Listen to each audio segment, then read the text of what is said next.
कौन सी बातें हमें हमेशा गुप्त रखनी चाहिए। अगर आप विद्यार्थी हो तो भविष्य का लक्ष्य गुप्त रखो। आप कहीं जा रहे हो तो गंतव्य स्थान गुप्त रखो। यहाँ तक कि बेटा बेटी के परीक्षा का केंद्र शहर गांव से दूर हो तो किसी को भी मत बताओ। अपनी सैलरी किसी से ना बताओ, उसे हमेशा गुप्त रखो। आपकी नौकरी खुफिया ब्यूरो में हो तो इसे हमेशा गुप्त रखो।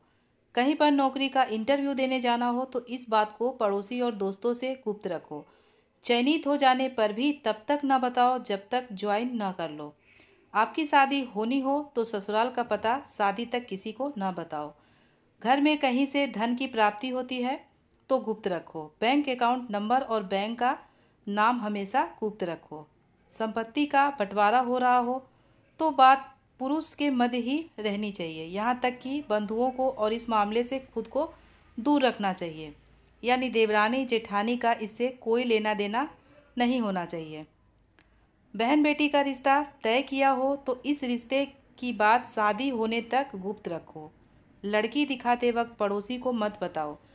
अचानक आ भी जाए तो उसे बहाने से वापस लौटा दो। बहन बेटी का कोई प्रेम प्रसंग खुल गया हो तो इसे गुप्त रखो। पति पत्नी का आपसी प्रेम संबंधी बातचीत या आपसी मनमुटाव की बात को हमेशा गुप्त रखो। बेटा बिगड़ जाए या शराब जुआ खेलने लगे तो इसे गुप्त रखो।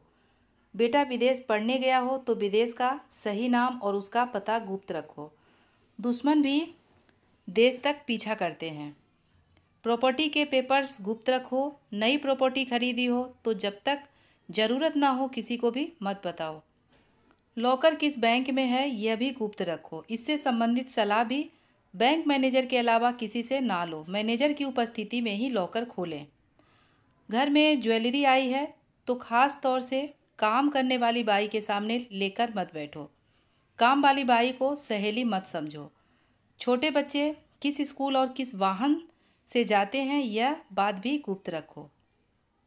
कहीं घूमने के लिए जाओ तो ये बात गुप्त रखो। बेहतर होगा ताले को एक छोटे से कपड़े से ढक कर जाओ।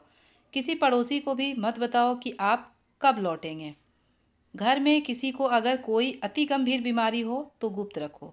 बाहरी व्यक्ति की मदद केवल आपातकाल स्थिति में ही लो।